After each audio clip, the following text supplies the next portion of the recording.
Hey, my name is Alex and I host Brand Boost podcast, where we talk about branding for startups and venture capital. And today we will talk with Elena Mazhuha, partner of Flyrvan Ventures. It is an early stage fund, one of the most active in Europe, and we will talk about pitch decks, fundraising, and overall brands for startups. So to start, Elena, could you share a bit about yourself and your background? Hello everyone. My name is Elena. I have been with the fund for more than 5 years so far. I previously led the BR team inside the fund, and 1 year ago, approximately 1 year ago, I stepped down from that position and started focusing mostly on sourcing the new deals and investments. Currently, I have around 20 deals led and made over time. And currently, I'm mostly looking into such spheres as enterprise automation, or in other words, is like automation of boring industries, including healthcare and construction tech and logistics, supply chain, and a lot of other things that can be easily automated with the current technologies such as AI, blockchain, or others. Can you please share what do you look for in a startup pitch deck? Mostly for numbers rather than adjectives. So basically, I like when the deck answers the most basic questions regarding the companies. So it's first of all, it's problem solution statement saying what the company does and why it does it, and how exactly they do it. The second part is how they make money on the product that they are building. The third thing is usually the team, and we are super interested in the team usually, because we want to know that the current founding team, and not only the founding team but the core team of a company, has all the necessary skills to build the MVP and reach first traction. And finally, I'm looking for the current traction and what kind of results the company managed to achieve within the timeline that they had. But I think that two most important things in the deck are the team slide and the problem solution statement, because without the problem solution without the understanding of the problem and solution, it's usually very hard to understand what the company does further on. Interesting. I just wanted to ask really a question about that. Is that um, how to balance the product that you are describing, that you are building right now, and the vision of the product, this all-in-one solution platform, like in 5 years? How to balance this for startups in the pitch deck? I think it makes sense to tell more about the roadmap of the company. Like regarding the vision, basically the vision is not something. It's usually associated with something super abstract, but at the same time, I think that being trying to be more precise of what you are building for the future is more important here. Like for example, instead of saying that you are, building just some random all-in-one platform for, to boost the productivity of a lot of people, you can say that you want to be like top leader in the document management systems around the globe. And the second definition is more precise in my opinion.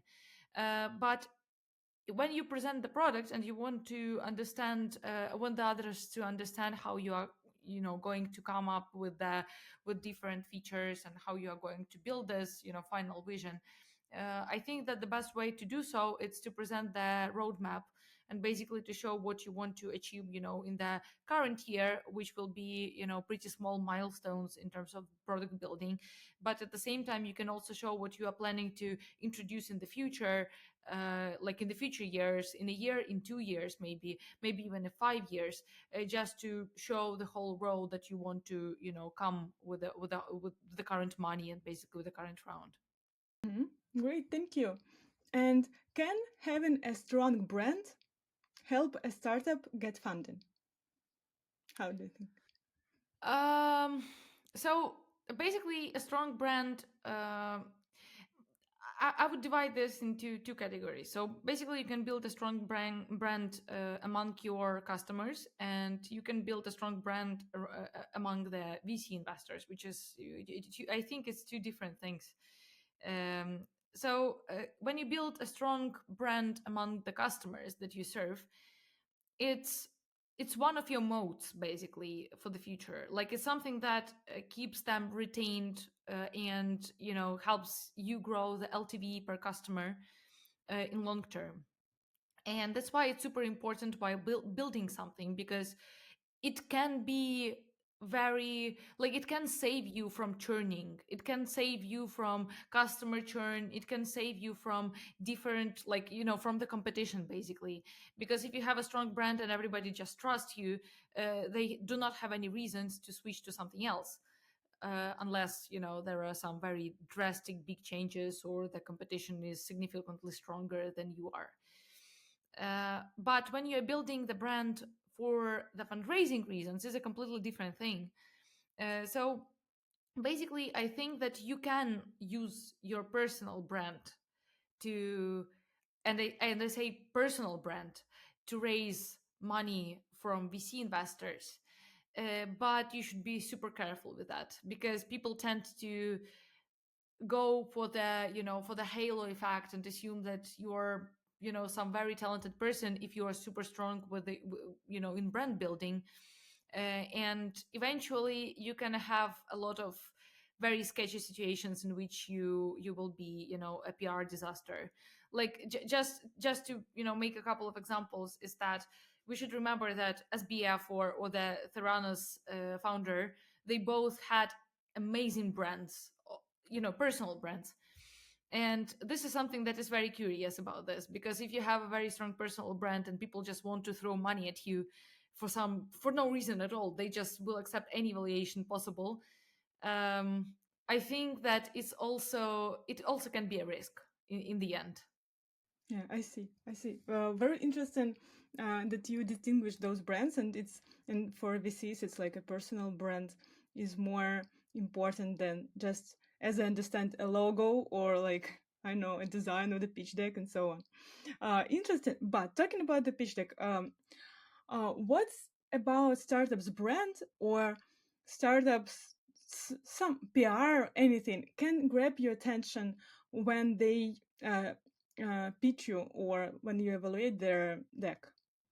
When we evaluate the deck, I think that it's easier to say about some negative sides rather than about the positives. So when you are building the brand of a company, don't. I think it can backfire if you try to create a lot of bullshit content for the social media and for different articles and whatever. I think that the brand of the company and the content of the company should reflect what the company does and the core expertise of the team members and the company itself. And when it does, it's very aligned with everything that the company does, including fundraising. When by contrast, when we talk about fundraising and about the deck, we usually go to to check the founders' profiles on LinkedIn, for example, or on other social media too.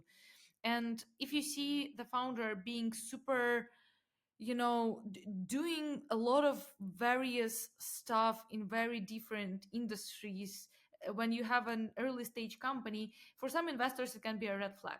Like, I wouldn't say if you're doing something super relevant to your niche, I think it would be all right. But if you are an early stage founder and for some reason you decided to mentor a lot of accelerators at the same time, I've done that. That's why I know how much time it takes sometimes to evaluate a lot of companies and mentor them and do some advisory work.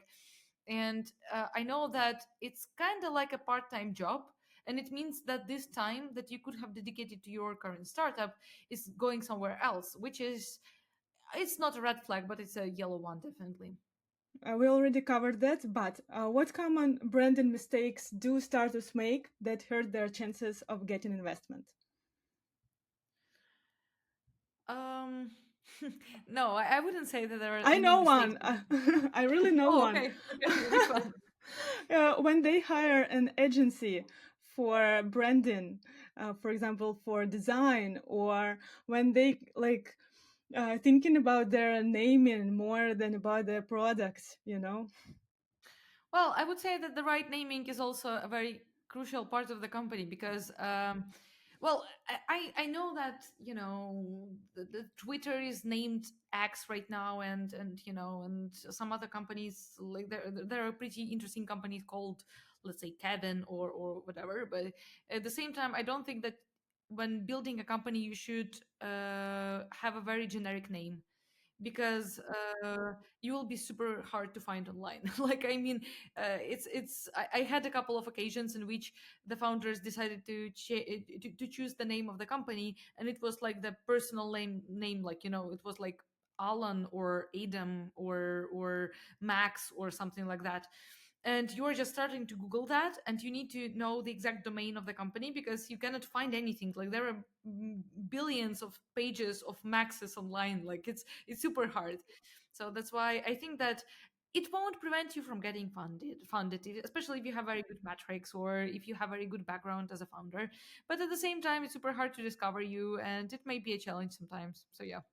So is it better to be a little bit more weird and creative than Yeah. just a how to say it, obvious and plain?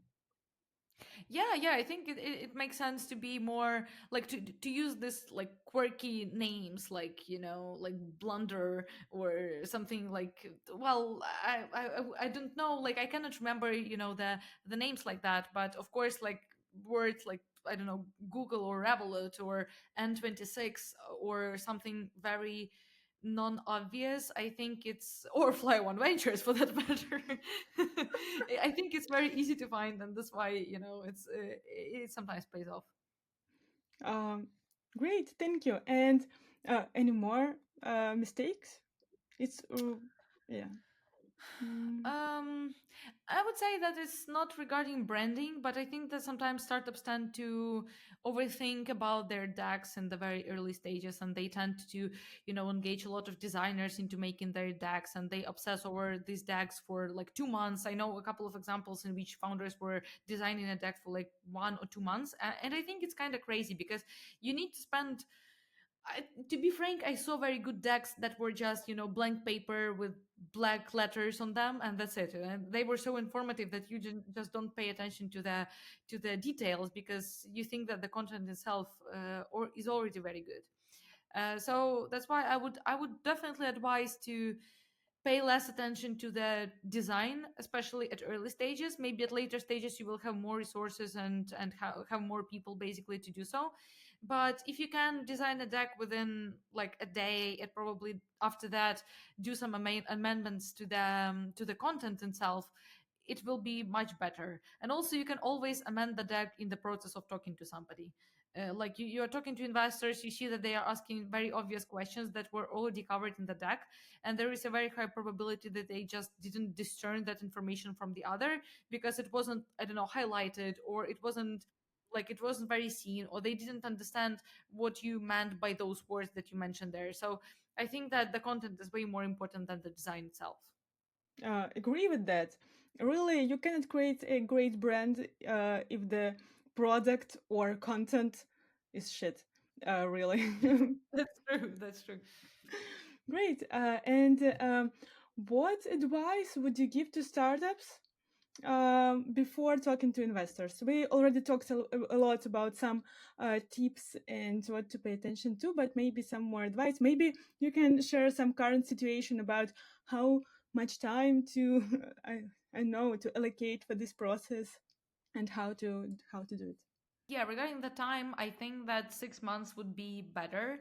Like, 6 months would be 6 months is just for the fundraising itself, and for signing the documents and getting the money to the accounts. But you will also need to take like 1 month of preparation before that, to prepare the data room and the deck and everything else, to be very quick when when you are asked for, like, when an investor asks you for the data room, for example. It's very easy just to send a link and not to overthink it.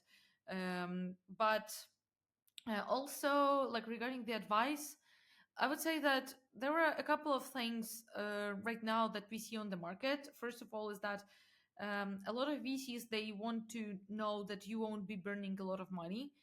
Like, I think it, in some cases, it can be. I would say that there are some companies probably out there, especially in AI space, that can just say that we will be doing that and still raise a lot of money at super huge valuations. But at the same time, for an average company, it pays off to keep the team very lean, to keep the burn rate very small, and to be very not self-sufficient, but target profitability or break even at some point. It doesn't mean that you need to become profitable tomorrow, but you need to know that you can definitely become profitable over time and know what kind of steps you need to take to do so. The second part is that you are building the company for yourselves and not for the investors. Like coming to VC funds and asking like, what do you, how do you think we should build our product, or should our GTM be? I don't think that it's a very good idea. If you are a successful company and you have very good traction, VCs won't just let you rest. They will be calling you. They will be coming to you. They will be calling you for some meetings, for some dinners, parties, and whatever, just to get you in their circle of communication. So that's why I think that you need to focus mostly on the company, for and in terms of fundraising, you should take it as something very not transactional, but it's like a sales process, but you are selling a different thing. You are selling equity. And that's why you need to have a proper pipeline. You need to have like 50 or over 50 investors that you are talking to. You need to send regular updates. You need to remind about yourself, but not be very pushy or whatever. You need to have other options, and nobody likes companies that are trying to suck up to them, or trying to build something or say something that you want to hear. Everybody likes very successful independent founders and companies. So I would say that it's my biggest advice for all times, basically, because sometimes I think, especially for the first time founders, sometimes it can be, it's not that obvious, probably. But you can definitely see that when the founder is a second time founder, or they have very big like executive experience, and you just see that they know what they're doing, and they do not they do not look very needy at the same time when they talk to you. So yeah. Interesting. And talking about this circle of communication and personal brand of the founder, any also tips and tricks how to uh, build this network and how to put your brand as a founder over there, maybe on some events, or how does it work? What's the best advice from you? I would say that LinkedIn is highly overlooked. Like, I think that you can just, create a pretty nice profile on LinkedIn, and you can just add whatever investor you want into your network. And you can just cold message them basically and say that, like, we are building this and that, and we noticed that you invested in a company that is, in the same niche that we are. So let's chat. Like, we are not fundraising right now. You can start talking to them from the day one of the company. Like, you can basically just mention that you are building your network, and you want to know what these investors are looking for and what their process looks like. And basically, your first point of contact can be very online. You can just talk over LinkedIn. You can then switch to emails, and you can start building up this network over time. And afterwards, you will have like some contacts already that are warm contacts in some VC funds. And if you have an opportunity to talk to them offline and meet with them somewhere, you can just, when you travel somewhere to, let's say, Helsinki, you just check out this list of investors, and find somebody who lives in Helsinki or who is attending Slash, let's say, and you are saying like, yeah, hey, let's meet for a coffee, like I will be in town too. And you start building up this by small touch points. You are starting to build up this kind of relationships, and over time you will notice that eventually they will remember about you. That at some point they will be just sitting somewhere thinking about new exciting companies in some space, and they were like, yeah, I want to speak to Max, like I want to speak to Alan because he's building something exciting. I remember that we met on Slash. So that's why I would always advise to take it slow. Don't think that a fundraising it's just a process when you just started This half of fundraising. the year before, like Yeah. when you already need money, yeah. Yeah, but you can prepare yourself ahead of time, and you can try to build up some small relationships with with the VCs that are interesting to you. And eventually, you will have, first of all, the network of investors with whom you can talk about your company, who can give you some context or advice or whatever. The network of investors who can potentially invest in your company eventually, and the network of investors who can switch to other VC funds and be like, hey, I know a cool guy. Like this is my first company to the pipeline of this VC fund that I just joined. So yeah, I would say that take it slower, and it can be transactional in the period when you just actively started fundraising, but over time you can also do a lot of work ahead of ahead of time basically, and you can prepare the company for the fundraising in advance. How do you think, is it important to have some story, some to use some storytelling techniques to pitch yourself and to be memorable, somehow to connect the story of the founder and the idea of the startup, so you like can remember all of those, like one person, all from those that you met on Slush? I think yes. I think it makes sense to work on your story, and especially on the origin story behind the company. Like it's one of my favorite questions to ask people, like what's the origin story behind the company and how they basically came up with this idea and how they met their co-founders. And it's very interesting sometimes to hear the not just very basic information like bullet points about the company, but hear how they how they decided to build this, how they made the first decisions, how they hired the first people, how they met their co-founders. Sometimes there can be very crazy stories, and you would be surprised sometimes to see how co-founders meet. Like for example, in some cases they can be both from different like sides, like one company sold service to the other company, and they just somebody worked for the customer and somebody worked for that company, and basically they started talking and they were like, hey, we are passionate about the same thing, like we should do something together. And over time, like in 5 years, they finally decided to build something, and that was like this current startup that we are currently looking into. I So I remember do. atomic startup, they met on Tinder, so Yeah, yeah, yeah, they met on Tinder. That's also funny. Like I mean, it can be super crazy, it can be very fun, and you can remember the founders very easily. I would say there is one small technique that I usually use for presentations when I'm trying to construct some kind of deck for some lecture or some workshop. And I basically take a like simple notebook and the pen and paper, and basically write the story that I want to tell in this presentation. And I just write basic words like, this will be the slide about this. Here I will probably insert some kind of picture, and I try to read it afterwards to understand if it's a story or if it's just, a selection of facts that I wanted to drop into the presentation.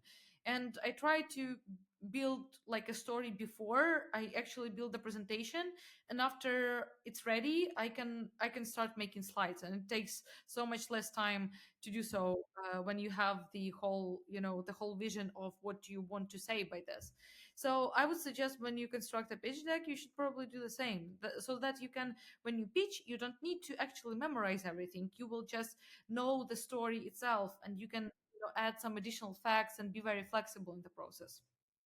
Interesting. I really when I do some decks, I after all, like after I'm done, for example, I just double check myself, and I read just titles on every slide, and I like double check if it's like relevant. It's just like, is it a story and so on, and also it prevents me just to put some boring fact, like a boring word, like words like market research.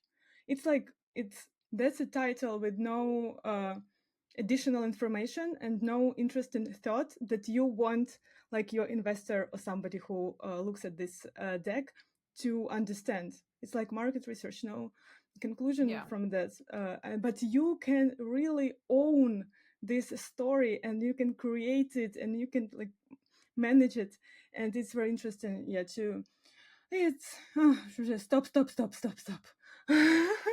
Yeah, Yeah. yeah, but also a couple of more ideas that just small tips that you can use in the storytelling is, first of all, it's short messages, like one sentence, one message, and whatever you want to say, you just say it in one message, in one sentence. Sorry.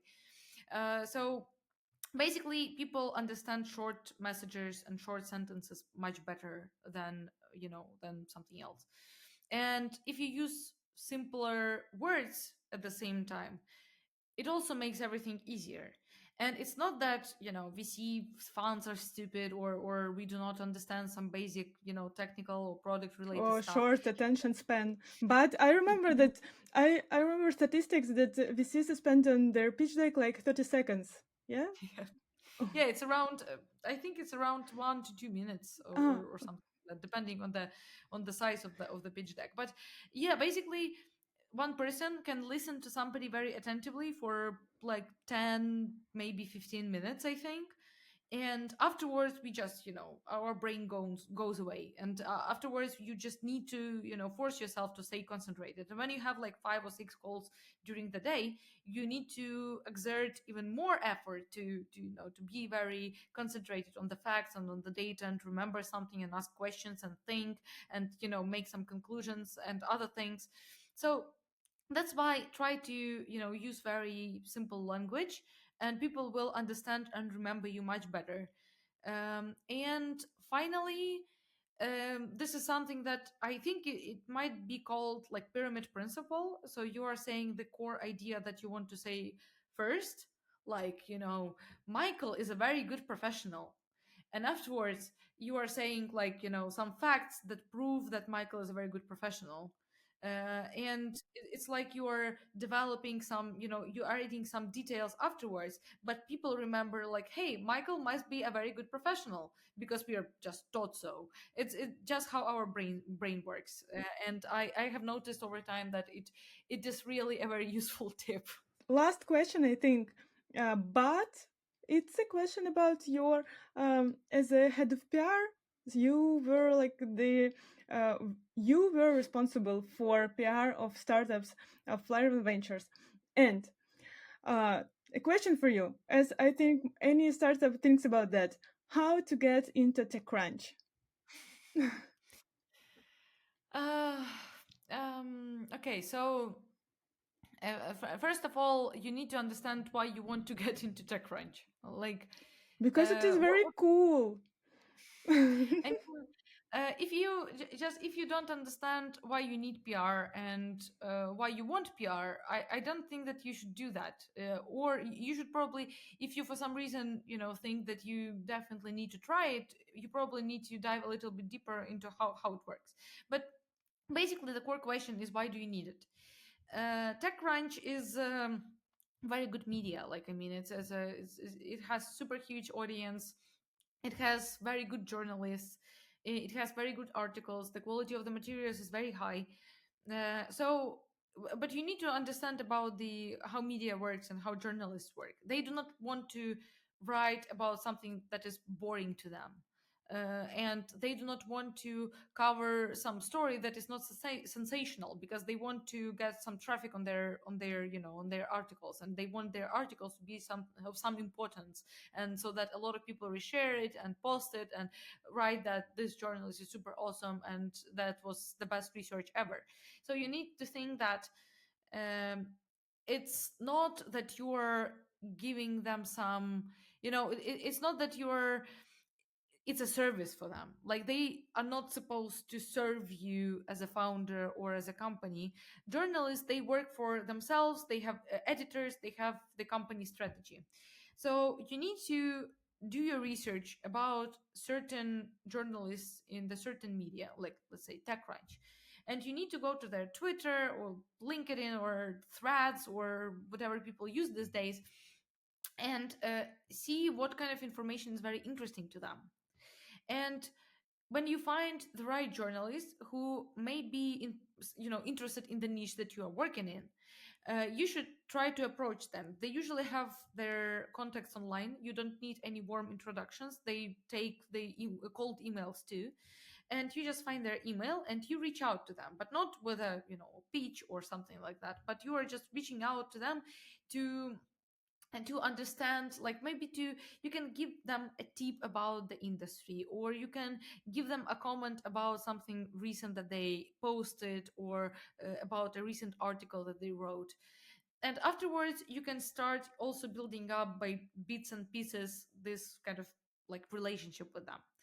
And eventually it will come up to the point at which you have a piece of news. Like it can be a round announcement, or it can be some very cool research that you've done, or it can be something very explosive from your side, like somebody, or for example, like let's say you are an AI company, and for example, I don't know, OpenAI does something incredibly crazy, and you want to give a comment about that. So you can just reach out to them when you see, you know, this news happening.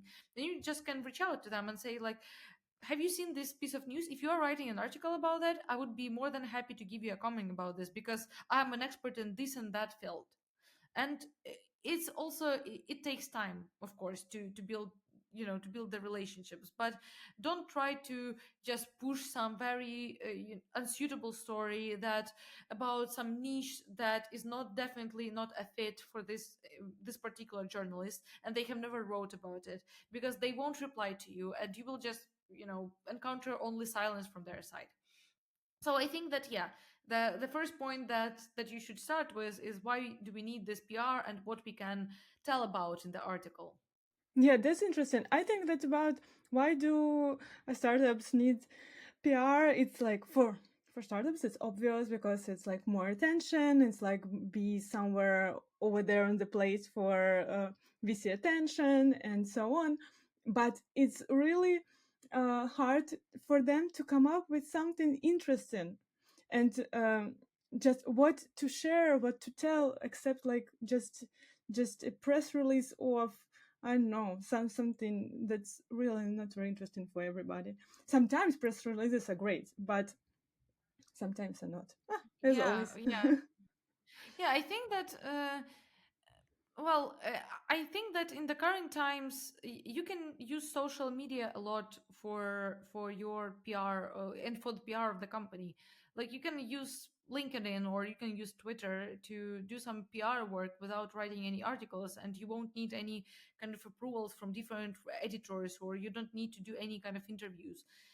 You will be just doing the content that you want to post, and that's it. It will be totally on your platform, basically. But and you can also use the social media and your own content to interact with the journalists. Like you can post something, and then you can, you know, use the company profile on LinkedIn, let's say, to leave some comments under some posts by journalists that you really like, and that, you know, you want some, you know, at some point to write about you.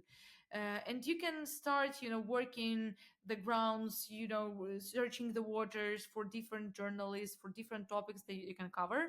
And eventually you will have a lot of content, and it already will serve as a PR for you. And at the same time, you will have some relationships and touch points with the journalists that you really like. Interesting. So at the end of the day, I remember just some founders asked me like, "Can we please not to post anything on LinkedIn, please? We don't want," and so on. And at the end of the day, it's important to be somewhere, to be there, uh, to post um, at least something to be on. Not. Well, I don't think that you like really should or must do that. I think that if you feel that you have some content that you really want to share, and you have some expertise in some particular field, you can do some research, you can share some, I don't know, metrics, or some recent results, or maybe some insights about the market that you are working on. You can do that. If you don't feel like it, and you don't have time and the resources and anything, it won't harm you. You can take time, and you can start doing that at later stages. So yeah, you should definitely need to, you know, you definitely need to have profiles on social media, because people might be tagging you, or you will need to use them with customers. And a lot of people, like VC funds, they will try to, go through all of your social media and try to understand if this company, if this company legit, like their story, what they posted before, how their profile looks like. But about the content, it's not necessary. Like, you can do that if you really want to, but don't do that if you need to force yourself to do so. Great, thank you. Thank you. Any last thoughts to share? We definitely need to if you have a very, charismatic personality, and you feel like being in public, and you can do a lot of public speaking, and you're like very proficient and stuff like this, you should definitely try to leverage it for scaling your company, for sales, for fundraising. uh, if you don't have it, because a lot of founders, they can be very techy people, they can be very Just nerdy people. if you cannot do it, just find the co-founder that can. Also true, like you can leverage the resources from your team. You can be yourself, and just expressing who you are on social media. You can use some employees that are willing to write some content about the company, but don't try to really like force it, like, and don't try to create a lot of irrelevant content. I think that content still needs to be very aligned with the strategy of the company and the goals, rather than just ha ha ha, I've read like 60 books this year and I'm a very cool CEO. Like, I mean, don't do that. It's cool that you read like 60 books, but well, everybody did. Like, we all have like Audible and other things that do Yes. so. Yeah, me too. I haven't read books, definitely. But I mean Be that, authentic. Yeah.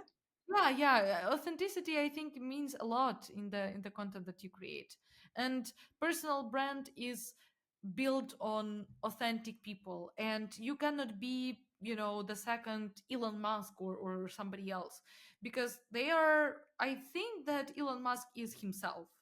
And that's his point. Like, you cannot just copy his style, because you don't know how he thinks, and basically everything that he posts probably happens in his head. So that's why just try to be yourself. Great, great advice. Great ending of the podcast. Thank you so much. It was super interesting. We talked about many valuable things, from fundraising, from pitch deck to PR and TechCrunch, of course. Wow. Thank you. Have a great day. And I will encourage everybody who is listening or watching this podcast to follow you on LinkedIn. Yeah, follow Elaine Thank on you. LinkedIn. Yeah. Thank you. Bye.